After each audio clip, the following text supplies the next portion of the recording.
Have you ever heard of a book that was once considered sacred but then mysteriously vanished from the Bible? A book that speaks of fallen angels, giants walking the earth, and secrets of the heavens. This is the story of the Book of Enoch, a text so controversial that it was banned, hidden, and forgotten for centuries. But why was it erased? And what truths does it really contain? Stay with me, because what you're about to hear might just change the way you see history, religion, and even humanity itself. The Book of Enoch is an ancient Jewish religious text, written more than 2,000 years ago. It is attributed to Enoch, the great-grandfather of Noah, the same Noah from the famous flood story. In the Bible, Enoch is described briefly as a man who walked with God and was taken up to heaven. But the Bible never explains what that meant. The Book of Enoch, however, expands his story dramatically. It describes Enoch's visions of heaven, his encounters with angels, and his warnings to humanity. For a time, many early Christians actually read and respected the Book of Enoch. Some church fathers even quoted it. The letter of Jude in the New Testament directly references Enoch. So, what happened? Why did it disappear? Inside the Book of Enoch, there are stories unlike anything in the modern Bible.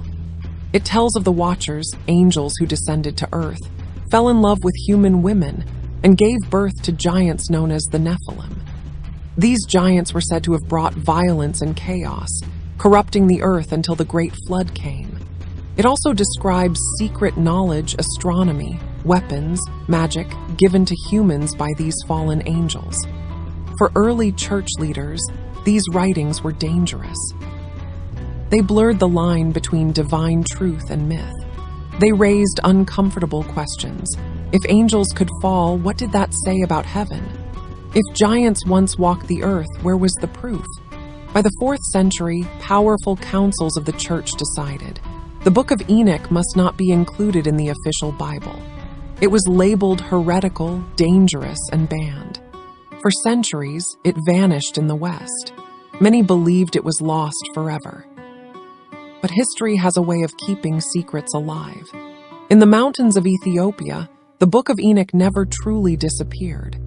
The Ethiopian Orthodox Church kept copies in their scriptures, treating it as sacred for more than 1,000 years.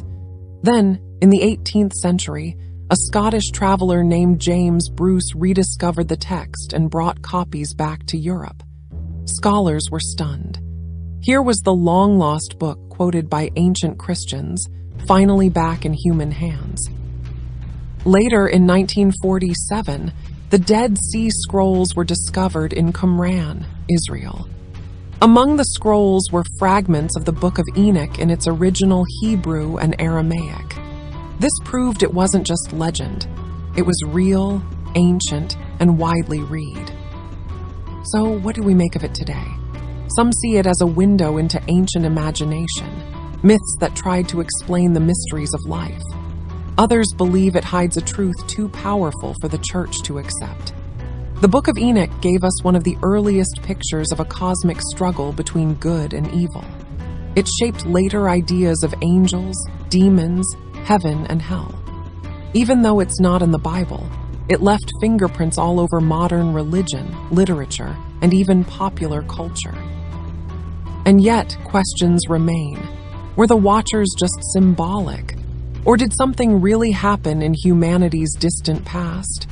Why did the early church feel so threatened? And most importantly, if this book was banned, what else might still be hidden? The Book of Enoch is more than just a forgotten scripture. It's a reminder that history is never complete. It's edited, rewritten, and sometimes erased. As you listen to this story, remember, knowledge has power. And sometimes